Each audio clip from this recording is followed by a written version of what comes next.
Scott was trained and educated as an architect in the US, and he still works as an architect. But 10 years ago, he will explain that after me, but somehow he discovered in 2010, I think it was, that architectural photography for him was something, a must endeavor, a task in itself. And ever since then, he has been deeply working as an architectural photographer for different architects, and also, as he will explain right immediately, he took the work of the great-known, the well-known modern architect Louis Kahn as his target, so to speak, and he has made an amazing work, traveling all over the world, depicting Louis Kahn's work.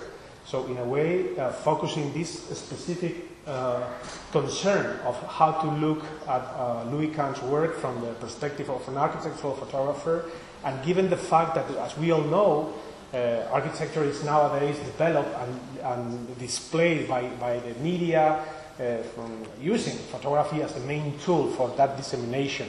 But we know also that we have to have a specific sensibility towards the way we use architectural photography, and we know that architectural photography is all what those words mean in themselves, but we also know that we have to be very aware, very conscious about the way we use architectural photography, because we all have that experience of actually visiting buildings that we have already seen before on magazines and journals, and we may discover that this was not what we were expecting to see in a way.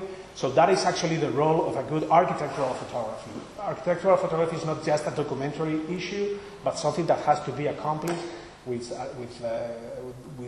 what I just said, a specific look. We have to have an educated gaze, and in order to underline that fact, the best way to understand how we can use that specific gaze, that sensible gaze, is by actually looking at a very sensible gaze on how, in this case, Scott looks at Louis Kahn's work.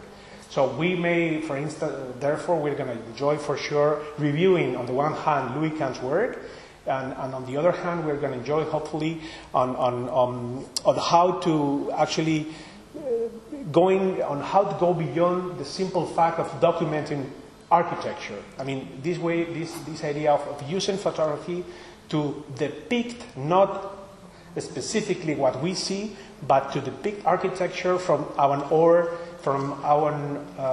own perspective. In this case, under the Scott's gaze.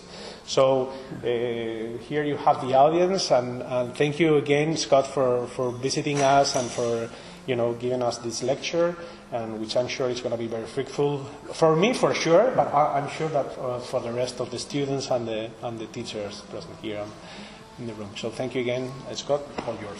Well, thank you very much, Iñaki, for hosting. Thank you all for coming. What I'll do is start with an introduction, give a little bit of a background of my history, how I ended with starting which is the crutch of the talk, which is built around Louis Kahn's work that I spent almost 9 years now exploring.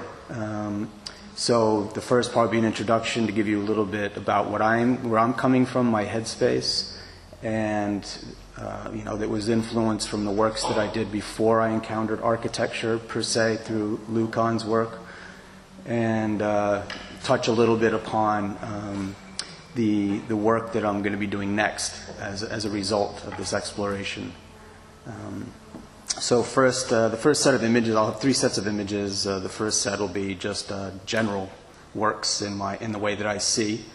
And then when I get into the second part, I'll show you an array of the images across 26 built works by Louis Kahn that I started back in 2010 and finished in 2018. And then the third set of images will be the result of all of that, which was a show that I had for like 3 months that closed in January in Hudson, New York, which is about 2 hours north of New York City. Then I can talk more about my process.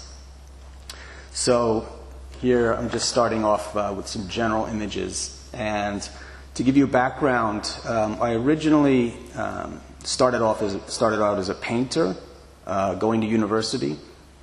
I then decided that I was looking literally for some structure. So I transferred to the School of Architecture at Pratt Institute in Brooklyn.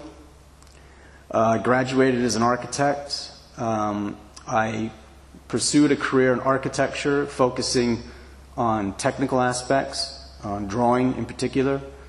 And I also simultaneously still pursued my artistic interests, which involved painting, abstract photography, video, etc.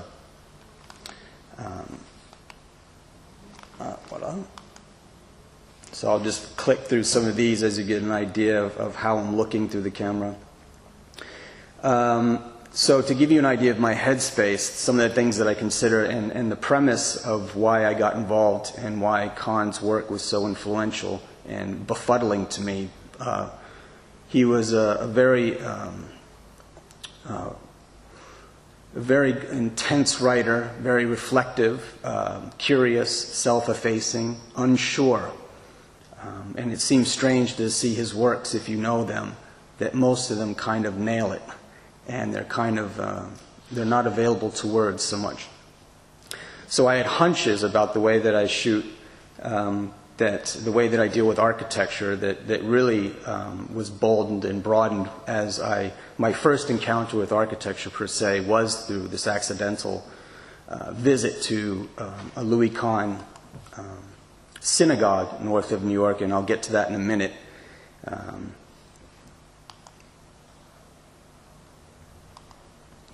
But how I deal with how you think of architecture that was hard to meld between photography and the practice of the profession.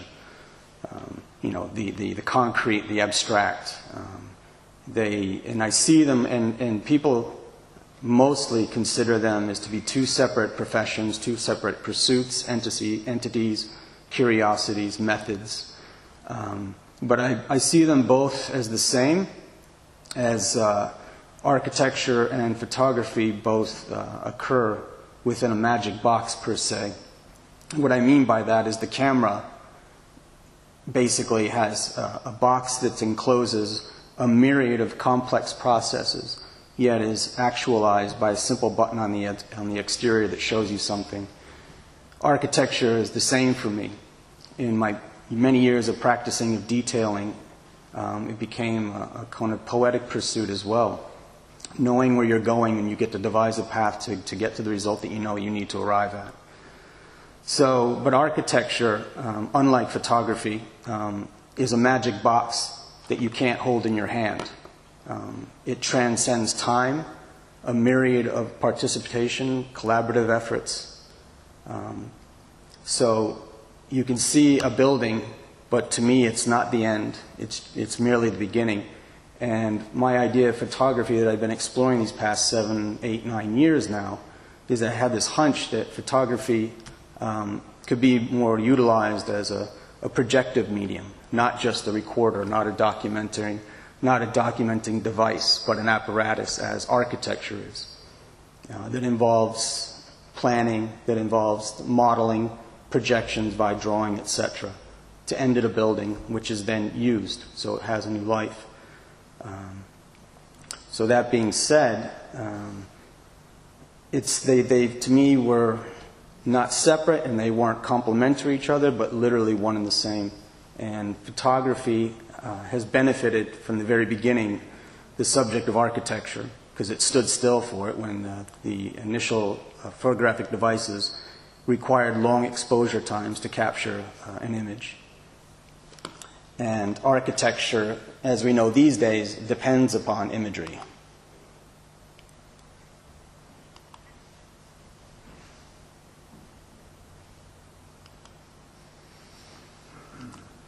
So now I'll jump into where this all started back in 2010.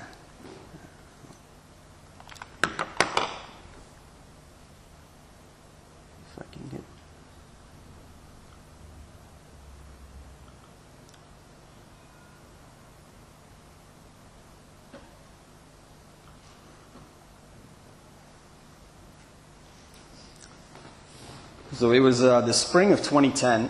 I was actually consulting with an architect who was doing an addition to a little-known synagogue about an hour north of New York City, requiring the demolition of the entry to make way for a much-needed expansion and new way to enter the whole building. So I learned that it was a building by Louis Kahn, but I'd never heard of it before, Temple Bethel in Chappaqua, New York. So I noticed that there was no documentation, hardly any. I reached out to colleagues, Kahn aficionados. Nobody really knew about the building. And I dug a little bit into the backstory that Lou had actually pretty much disowned the project just before it was completed, having some major differences of opinion on how to proceed with the client. So he decided to walk away and not pay any attention to it and never talk about it again. So that being said, I noticed that there was the need. This was going to be demolished. The entry block was going to be demolished within about 2 or 3 months.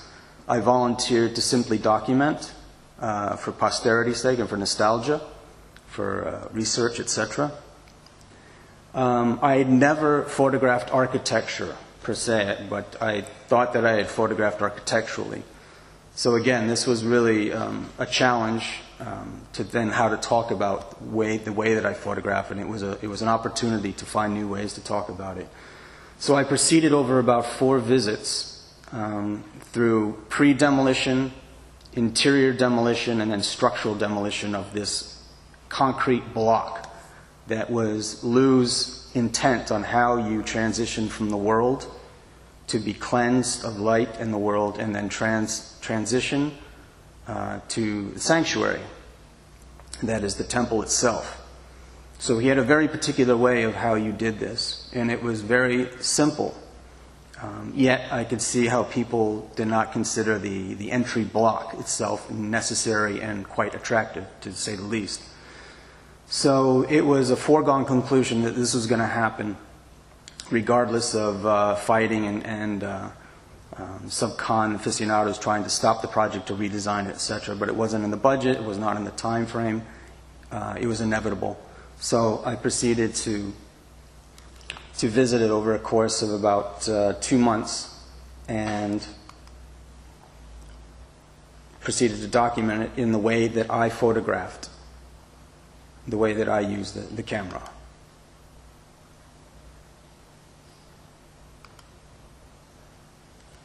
So after these 2 months, I disseminated these images to some colleagues, asking, if they knew about it. They wanted to see what I'd captured.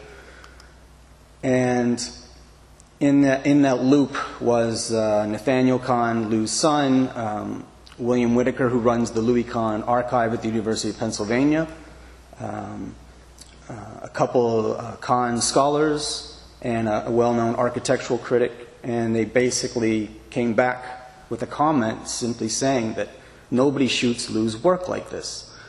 So I then asked, well, what do you mean? And they simply said, you need to keep going. So that was, I saw that as a challenge. So then proceeding in the next month, I had the opportunity through those advocates to visit 3 more buildings in the next month, the 2 museums at Yale University in New Haven, Connecticut, and then Exeter Academy in New Hampshire. But having now been brought to attention that there was a way that I seemed to be looking a little bit differently than how his iconic images are presented and how the way that I understood that he was photographed and presented and documented. So I proceeded to these next 3 buildings a little nervous, as to, if I was going to be affected now by this attention or this accolade. That I then photographed, after that month, the 3 additional buildings, gathered the images, and I settled that I was not affected by this recent attention or acknowledgement, and seemed to have a way of looking that was definitely, I considered, a little different than how his work was typically presented. So I then started to ask myself, well, what did Lou think? What did he write about? What was he curious about? Having been affected by this, looking back, particularly at this building, actually was more magical than I think anyone could have imagined, and how simple it was in its gesture that is now gone.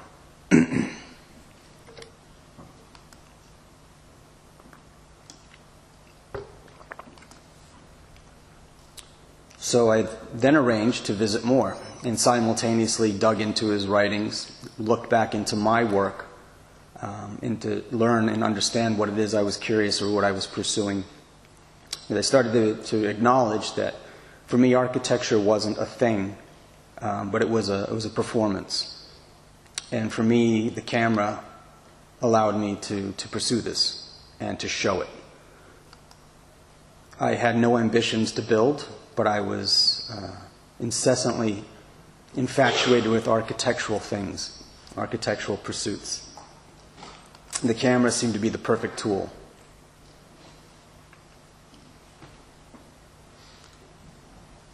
So now I'm going to show you some selections across the 26 total buildings that I ended up visiting over the 8-year period.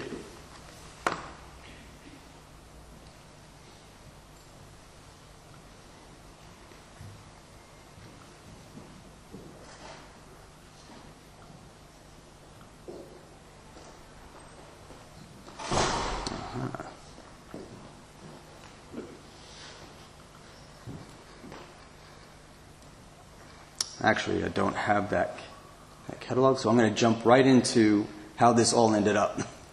So across 26 buildings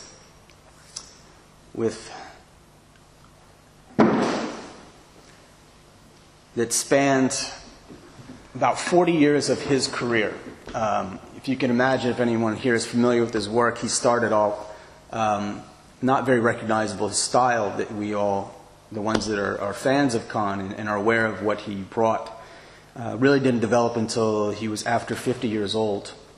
Before that, for about 25 years, he kind of was lost in the mix stylistically, working on a myriad of types of projects, a lot of social housing, a lot of public works, because there wasn't a lot of private commissions available when he started out. So across 26 buildings, I first presented my take, and I had to, after 26 visits and 8 years, I had 16,000 images. So I had to learn how to cull, and I spent about 3 or 4 years simply editing.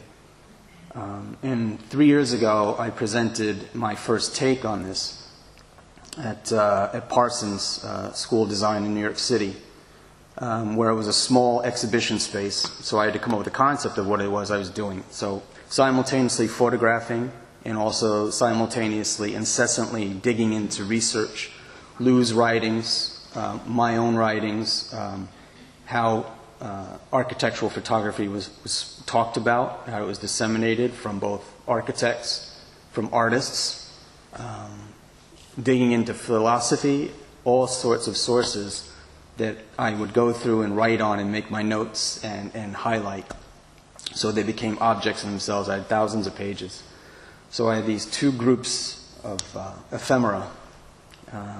So the first image here is a selection of about 450 images across the 26 projects. I wanted to give an idea, such as a contact sheet, just to give a sample of the number of images. And the second image, on the opposite wall, was the same treatment with all my notes.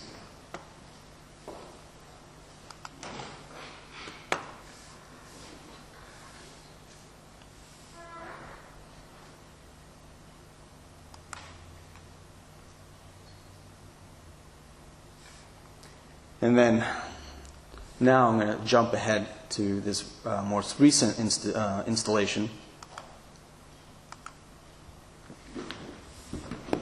which I presented in Hudson, New York, which involved, it was much more expansive. I felt I had settled into this project, not presented as a series of images, but treating it as an odyssey, as a travel log, as an adventure that took me to a myriad of places, most of which I was invited in, could visit, discover, across, the private residences, the public works. The iconic works such as Salk, Kimball, again, Exeter, and eventually to Bangladesh, to the capital, the Parliament building. And so I had to come up with this concept of not treating what architecture was, but asking myself, what is it like to photograph architecture? And treating it as, again, a performance, a pursuit. Because again, for me, it's about how you visit and how you're inspired by your need to chase it. And it's seemingly a little silly for something that supposedly stands still. So the project, the installation I did in Hudson was built around 5 stages. The first of which I wanted to, again, give a sense of the entirety of the 16,000 images without being literal. So in the main entry hall to the Opera House, which was a considerable room, I created the one installation which was I called Film Strip, where I had a series of 177 images about this size at eye level, formally, adjacently prepared and placed, not in a chronological order or stylistic order or use, etc., but intermixed, where the viewer then gets a sense that the ring around this whole room animates the 40 years of Lou's career, 8 years of my life chasing it, the myriad of styles and the myriad of uses from private to public. And in what I call, in the film strip, and you'll see some of these because you can see most of those images are in black and white, but the ones in color, for me, represent what is not there, what has been demolished. And for me, the 2 projects that fall into that category was, again, the Temple Bethel that started the whole endeavor, and then secondly, the capital of Bangladesh, which is essentially restricted and off limits to photography on the inside and highly restricted for visitation due to current political atmosphere in the country.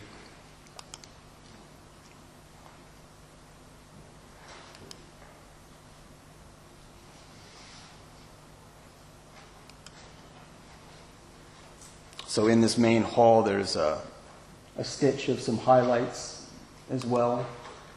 And I also wanted to play with the placement of images, paying homage to the parts, the mechanical draft, the vents, paying attention to how this building lives itself. Reflecting there.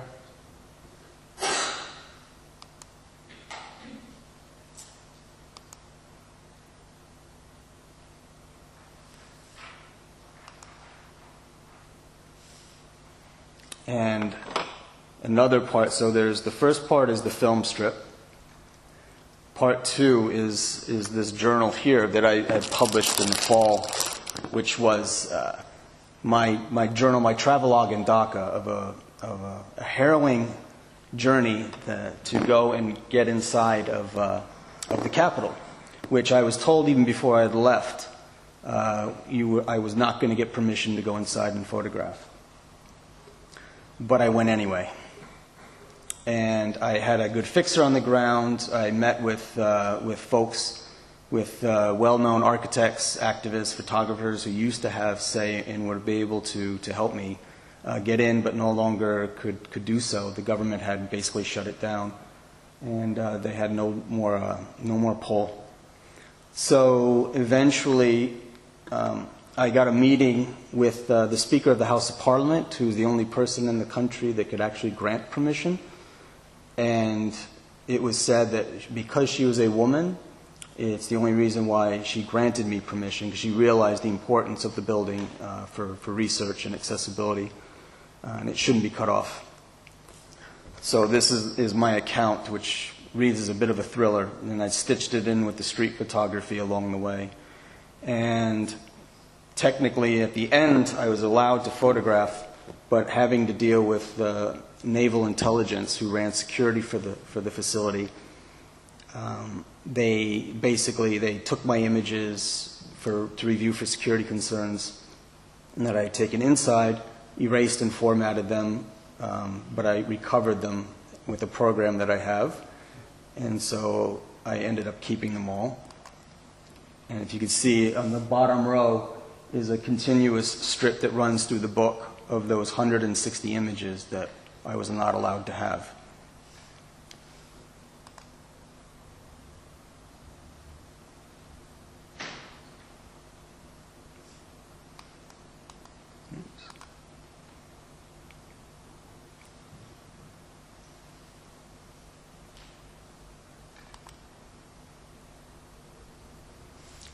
And I'm going to come back to this in a minute because I want to get to...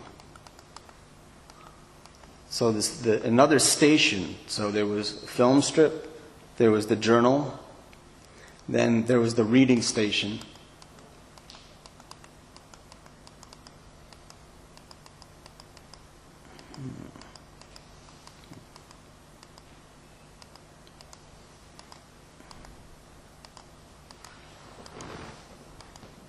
I'll get to you eventually. So this, coming up here, is what I presented as a reading station, going back to how I installed the work in 2016 in New York. I wanted to pay homage to the research that I had done. So there was a photograph I'd made in Philadelphia of the back of the Esherick House, which the owners lent me some of the furniture that was actually in the shot. And I proceeded to develop this as a study station, where I laid out my ephemera of writings and research that you can sit and peruse and look through.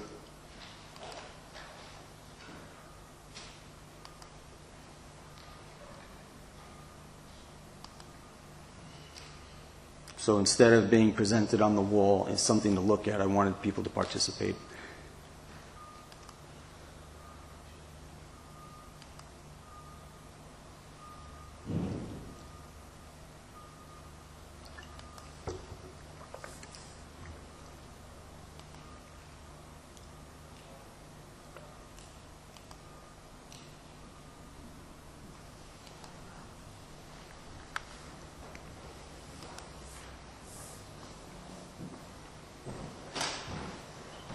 So there were also two projects, or two ways, another way, how I began to think about how I read a photograph, how I travel through a photograph, and how I travel by a drawing, to kind of explain or to demonstrate how it is I think I'm looking through the camera.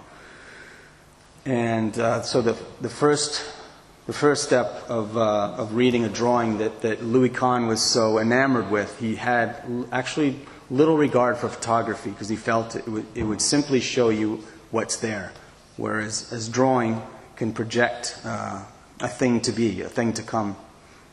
So I had actually traveled on a train and tried to imagine what it's like to read a drawing in the horizontal, scanning across, where everything is invented from beginning to end, and trying to establish those gaps of imagining that you're not seeing the entirety of something.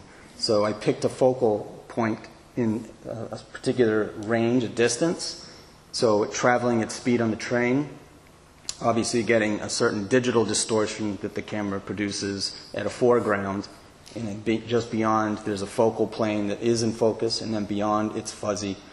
So this to me is my way of illustrating how I might read a drawing. So this was a slideshow that was running.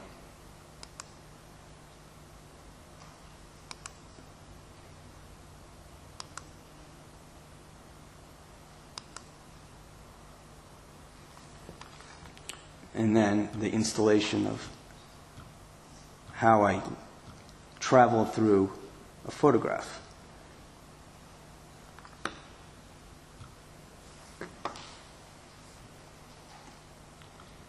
So I began to produce works around my hometown of Hudson, where imagining where it's like to travel through a photograph where everything, it simply shows you what's there, yet imagining there's an infinite amount of folds that crosses across time towards the end of your gaze, knowing that everything between you and the end of your gaze that you might be looking at is there, but you can't see it.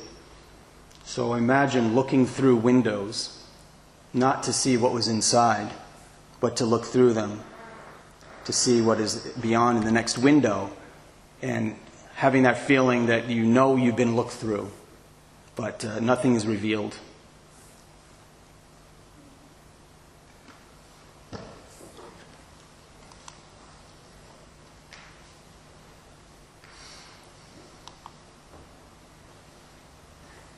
And then these were myself taking advantage to present the installation in such a way, as a manner as if looking through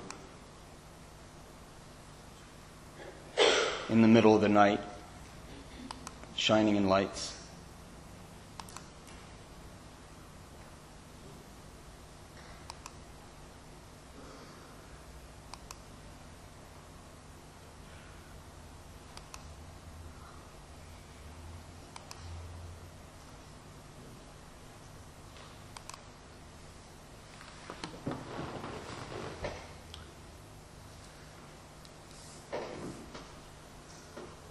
And I apologize because one of my galleries did not make it over from my computer.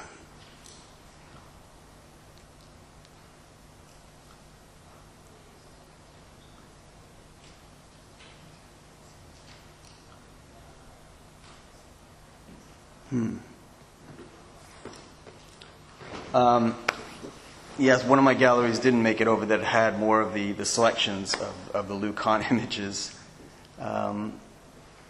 But so to offer somewhat of a recap, I've been trying to focus on a way to treat photography and architecture one and the same as traveling to an endpoint.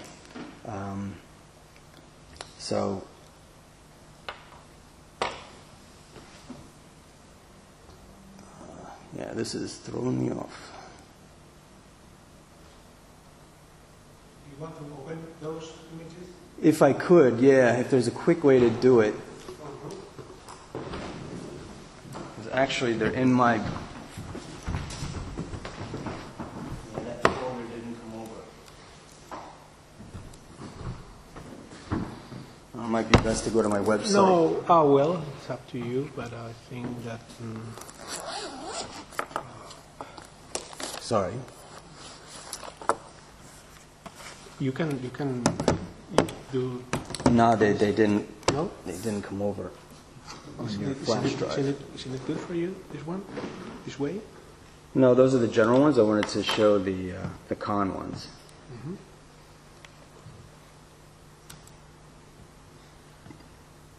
Do you have your flash drive? Yes.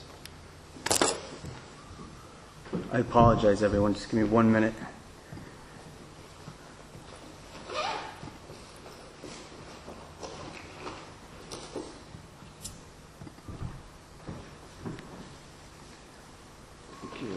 Adapter. 1 second.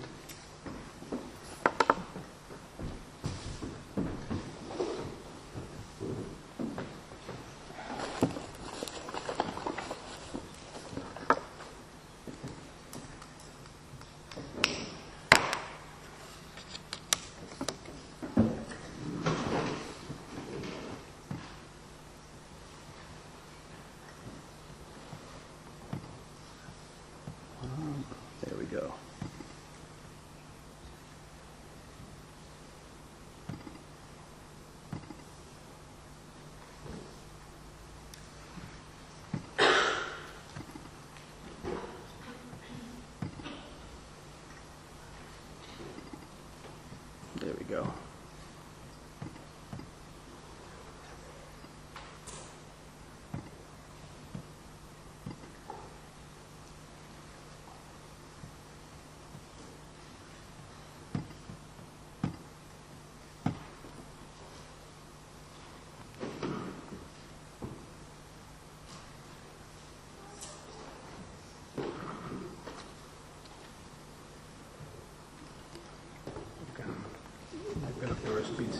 Yes.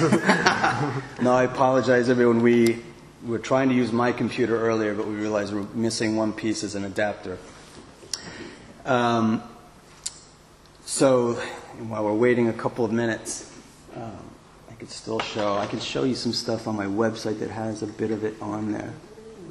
It's not. I think the Wi-Fi is not. No. It's not available now. Okay. Well, forget that.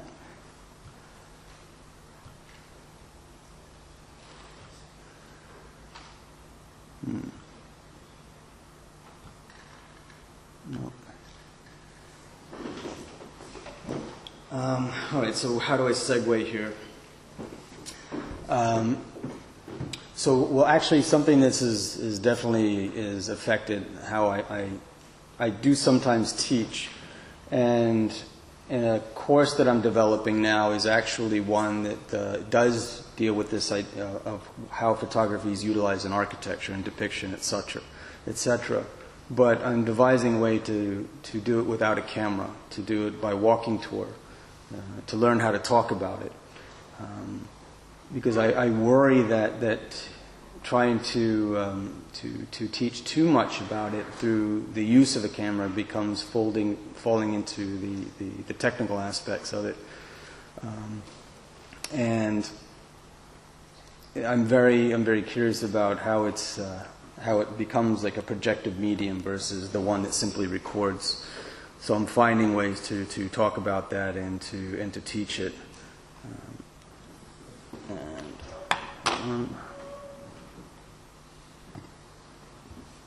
Let's try that.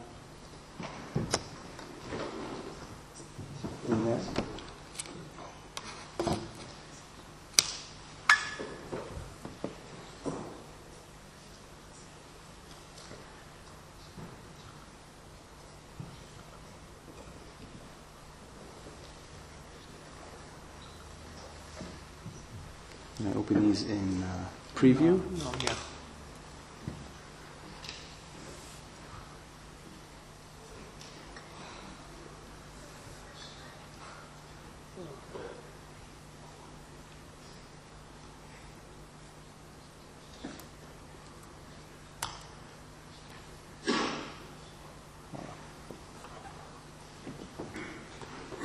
It's still available with the clicker? No. Okay. So let me walk you through the 26 buildings, the selection. So this was in Dhaka. This was the hospital he had done in concert with the Capitol building in the mid-60s, finishing completion in 1982. The hospital that he designed only got partially built.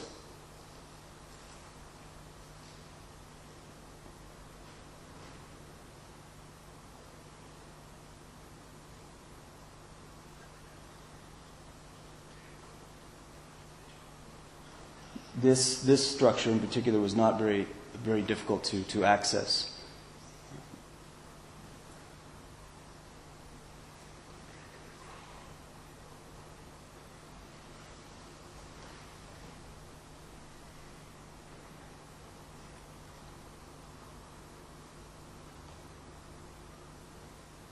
But in talking about my approach I imagine almost like trying to decontextualize the building where the way that I saw that Kahn's work was predominantly presented was reacting to how it was geometrically projected through drawings, through building, etc. And the paying of homage to that, to collect it all. Where even Lou admitted that, or even professed that for him the building was just the beginning of the next process, and he anticipated it and waited for it to become a ruin again. So for him, the building was never the end. So imagine if photographing it in such a way to animate this way of how he spoke about the built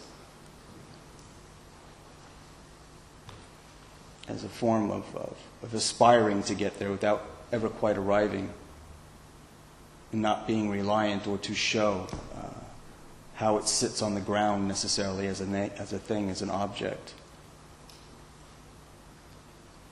And this is in Fort Wayne, Indiana, a theater building.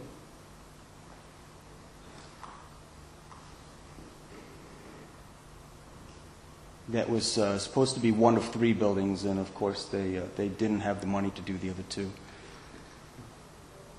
But the acoustics in here are exceptional. And this is Temple Bethel, the building that was partially demolished. This area is below the sanctuary portion, but now is infilled with about 6 classrooms, so you can't see this structure at all now. And this is a view from the original entry that is no longer there.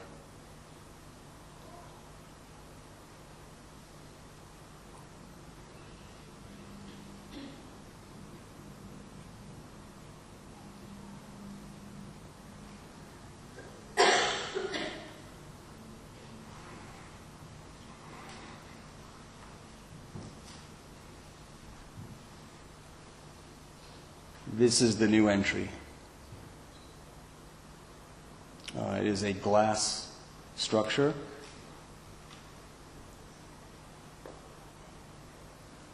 And this is the new addition. They leveled the hill. And this is Carver Court, an early project of his for worker housing just west of Philadelphia in early 1940s.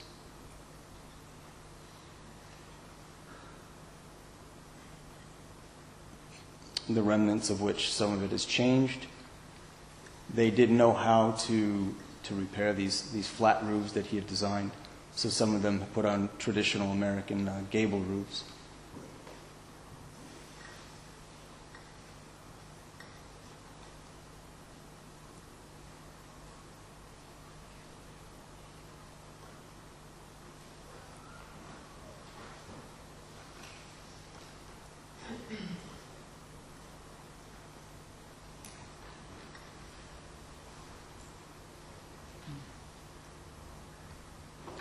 This is the Cliver House outside of Philadelphia, another earlier project.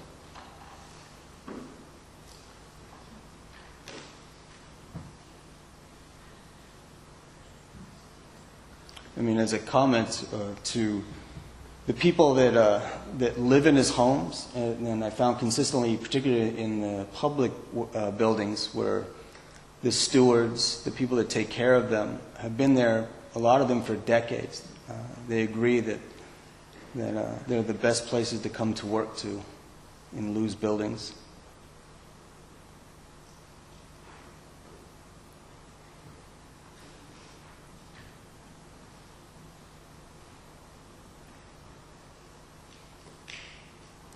And this is Erdman Hall outside of Philadelphia, a dormitory at the university.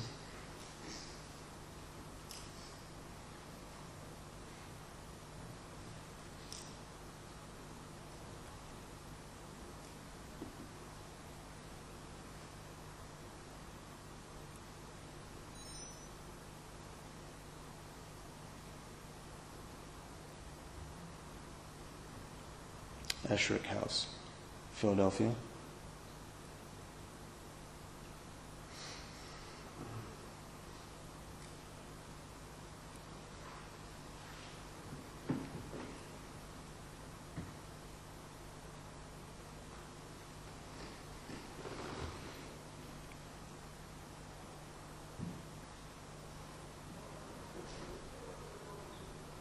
Exeter, New Hampshire.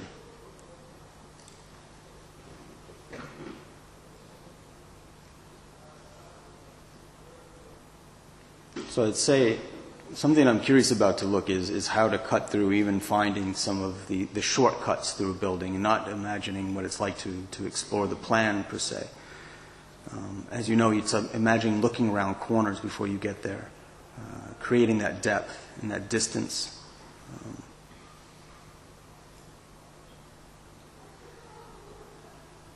That's not necessary to present the thing itself, but again, to travel to it and to kind of create a disadvantage through choice of vantages, various depths of field. Otherwise, unconsidered angles.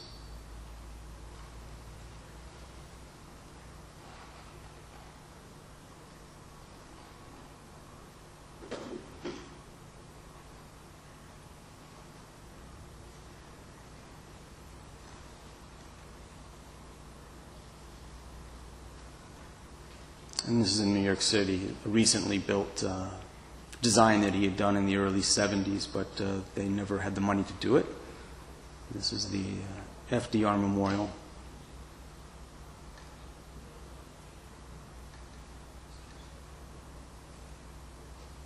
And Fisher residence in Philly.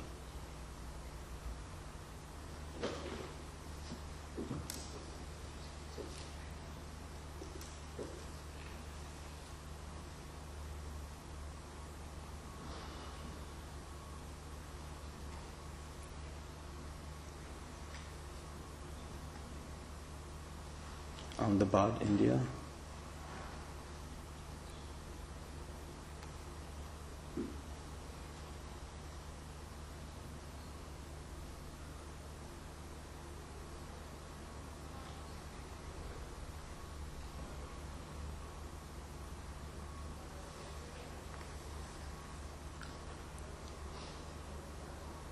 Kimball, Texas.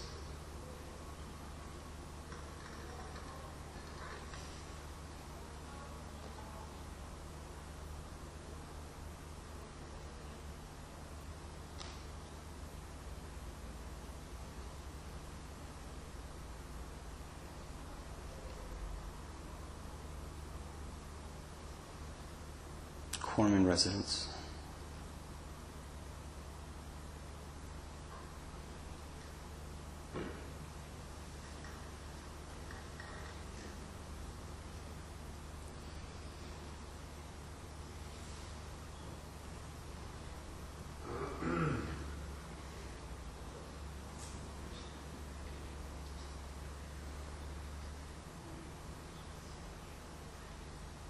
And this is the National Assembly in Dhaka.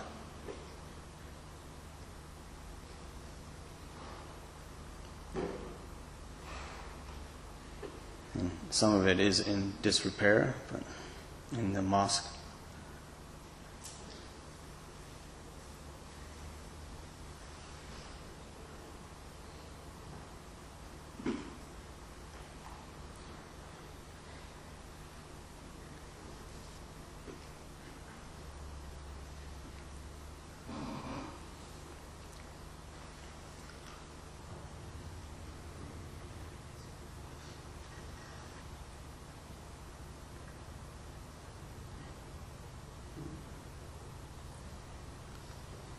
And this was the Olivetti, or still is the Olivetti building, reclad.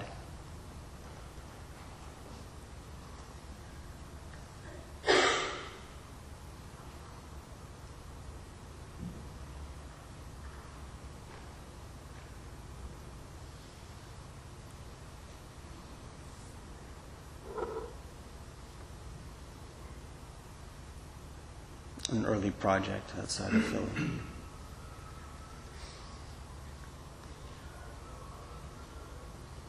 Richards in Philadelphia.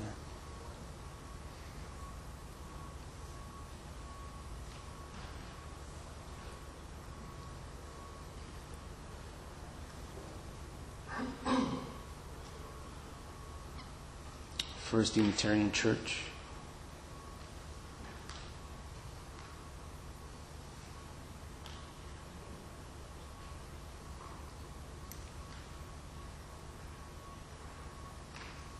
Roche Salk.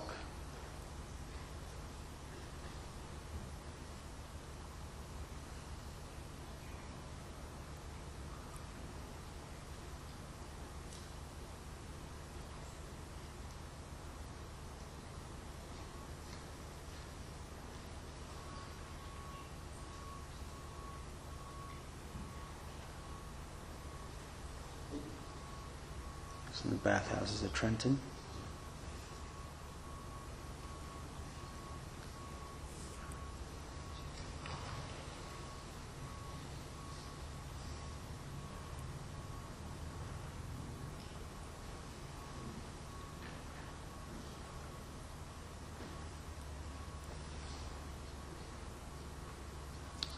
So in a way, it was a great opportunity to even beyond the iconic, the supposedly easier works to photograph, the more dramatic ones, is to find those niches in the more banal works. And you can find those across Lou's work. So it was a great testament to even reflect upon myself as to what I was looking for, and not take advantage of something that's presenting itself as photogenic. As you could say, a lot of contemporary works seem to offer more dramatic, want to be photographed, or are designed, in fact, to be photographed, to how they might look photographically. Lou's work, across the banal, the everyday, up until the iconics, I tried to treat it the same, and I kind of use this as a test to see if I was looking the same way, regardless of what was presented to me, and find those same ways of how I project. Not how I collect, but how I'm projecting upon the subject.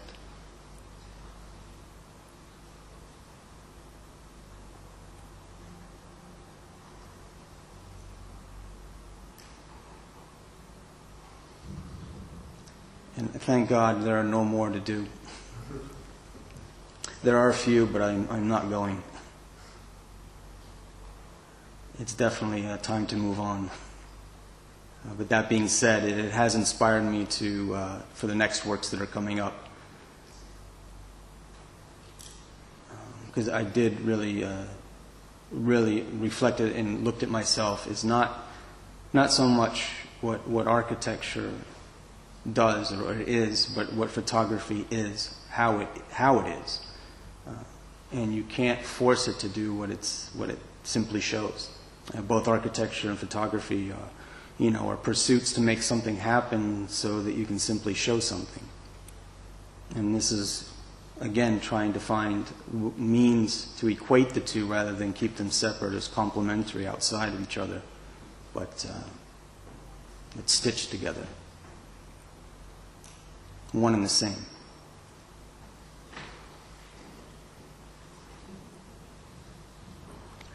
That covers the breadth of it.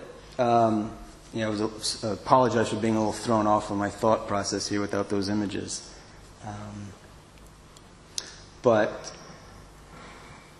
if there's a recap, again, it's this idea of trusting your eye as well, and maybe that I saw architecturally before I engaged with the camera, not the other way around. And so, like I said, it's really sparked what I think is coming next to pursue in a couple projects where I'm continuing to explore this idea of what it's like to look through. With regards to, there's a project I started back in New York that I'm calling Certificate of Appropriateness, where in historically designated zones, you need to get permission to make changes to the streetscape. So again, kind of what I'd started with the project that I showed in New York, this idea of looking through without showing what's inside, but you as the subject or your house, you've been looked through, to then pull the background through. So I'm playing with these ideas of how to, again, expand this idea of architectural type photography. Not to simply depict and to be the first there to show the new building, the new works of someone to be published, etc., but to really make it a personal pursuit and to treat it as a walk walk about and how I differentiate, say, how Louis Kahn was heavily influenced by Plato and Platonic values and ideals, which revolved primarily around abstract ideas that Aristotle learned through walking. He was peripatetic. He explored the world, and this is how you take it in. So this is how I think I act. So architecture for me starts with what's presented, and then you can talk about it. I think I'll stop there.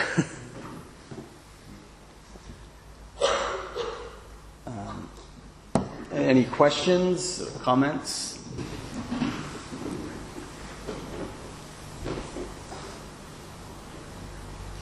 I have a question concerning the size of your photos. Do you prefer to work with like a square? Because most of the pictures that you show on the screen was like square. Like, do you crop it? I cropped from full frame to a 6:7 format, so almost square. And do you prefer to work with that? It feels the right proportion. For me, maybe it's an issue with presenting more cinematographically, which is elongated. Maybe it's a way to introduce what I do. So when you photograph, you're restricted by a frame, the camera itself, the lens, etc. So then I introduce a second restriction by cropping. And it doesn't affect me in the way that I photograph to know that I'm getting that crop. But I also say it's okay to let go of something you may have wanted and then see what happens. So it's simply showing what's there. It's not to go and build that, but it's also, a lot of it is to indicate what's not in the frame. Like I said, this idea that not to capture the entirety, where predominant images of, I would say, architecture per se, to be sold as an object, as a commodity, to attract whether it's an audience that'll never go visit it, whether it's a prospective client, that you need to pull back far enough to get the entirety of what you call space or a placement on the horizon in the context. Focusing on something, on certain atmosphere, maybe? Yeah, I've kind of, you find like this imaginary slice in somewhere where the photograph will collect everything between you and the end of your gaze, but only a part of it is really there. And that, to me, emulates this, the temporal aspect, that architecture is so expansive time-wise to build something, yet a camera everything that happens is held in your hands, and it's an instant. Yet the photograph shows you something that's ethereal in a way, because you can take the photograph, and years later, it gives you this sense that there's something missing, time-wise. There's a disconnect. So there's ways that I'm continuing to explore like I said, the similarities between the building as something simply shown, as the photograph is something that simply shows you something, nothing more. And the building, again, is not the end, but it's the beginning to be played with. And as you know, as we experience and use it, but also photographically, to create a new dialogue, a new interaction that you can then take with you.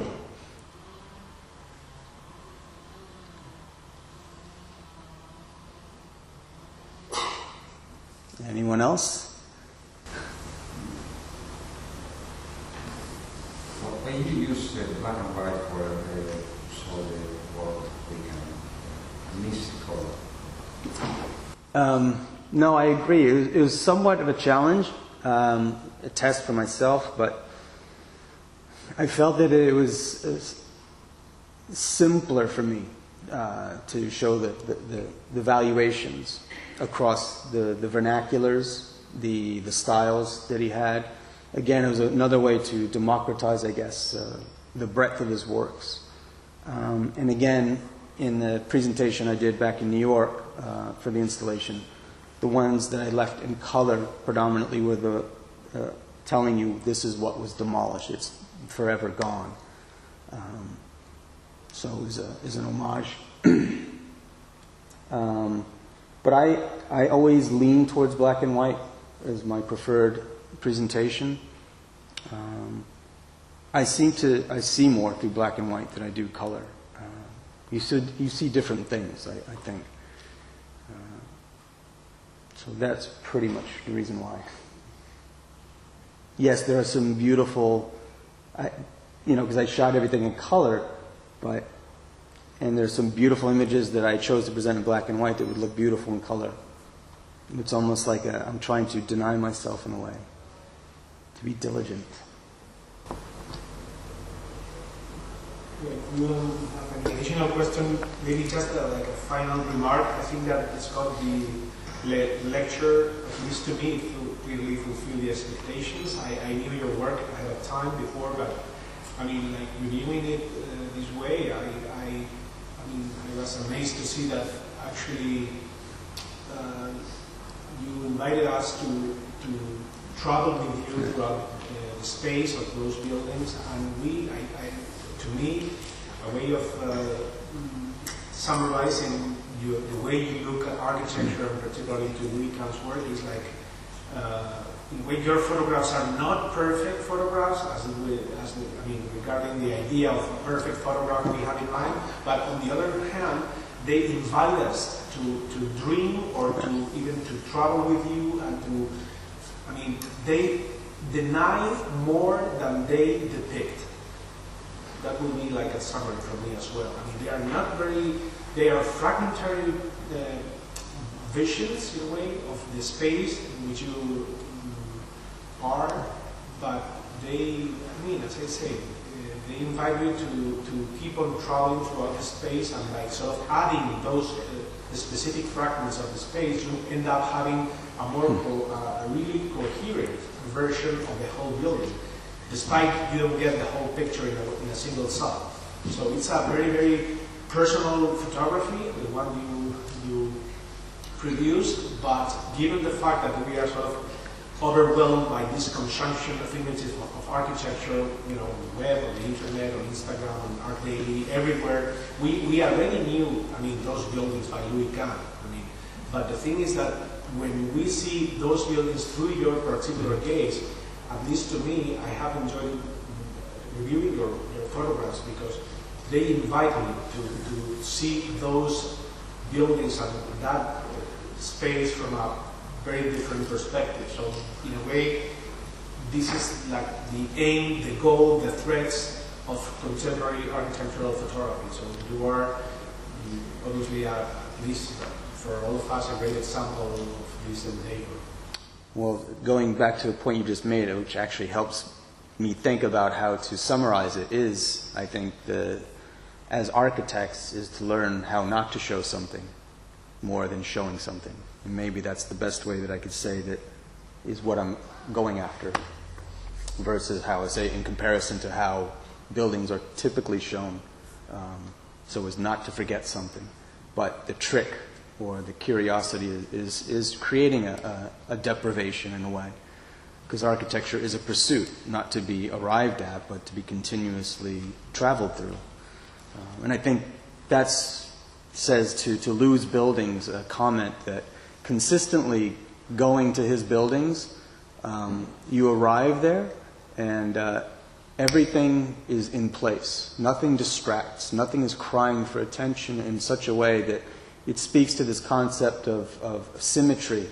And symmetry is not this graphic tool, but as defined, symmetry equals invariance. So for Lou, like I alluded to earlier, the building is not the end of his pursuit, his endeavor. But so the building, by being perfect in a way, he's made it disappear so that you can be there in this place without paying attention to the details, distracted by what's calling out to you, be looked at, to be photographed per se, which seems to be what most architecture I see these days wants you to look at. So he created this magical experience of getting out of the way. He created a place for you to be at. And that's the strangeness of it as well, the magic. And going to Dhaka, to his largest project in an immense structure, to say is that when you arrive there, I was waiting to find, something to distract me, to be out of place, and you walk in there and it's like everything's where it should be. So. And also the idea of monumentality, because as we know, that is the main feature of Louis Kahn's architecture, the idea of monumentality and the rereading of architectural history. Yeah. And when we look at your photographs, at least that's my impression, you don't get that feeling of monumentality. I mean, where all the spaces are sort of very human scale, spaces. You don't feel like mist in the middle of those spaces. You are like in the space rather than lost in the middle of that huge space. And that might be something interesting to explore as an instructor, whether that's achieved through lens choice, whether it's achieved through focal length, aperture, how you manipulate the device of the camera, or is it something else, or is it a combination of things? So that's something that would be interesting to explore photographically, and how it's taught or how it's explored. Is that achieved? How? It's something to chase. All right. So thank you very much, Scott. Thank you again. Thank you.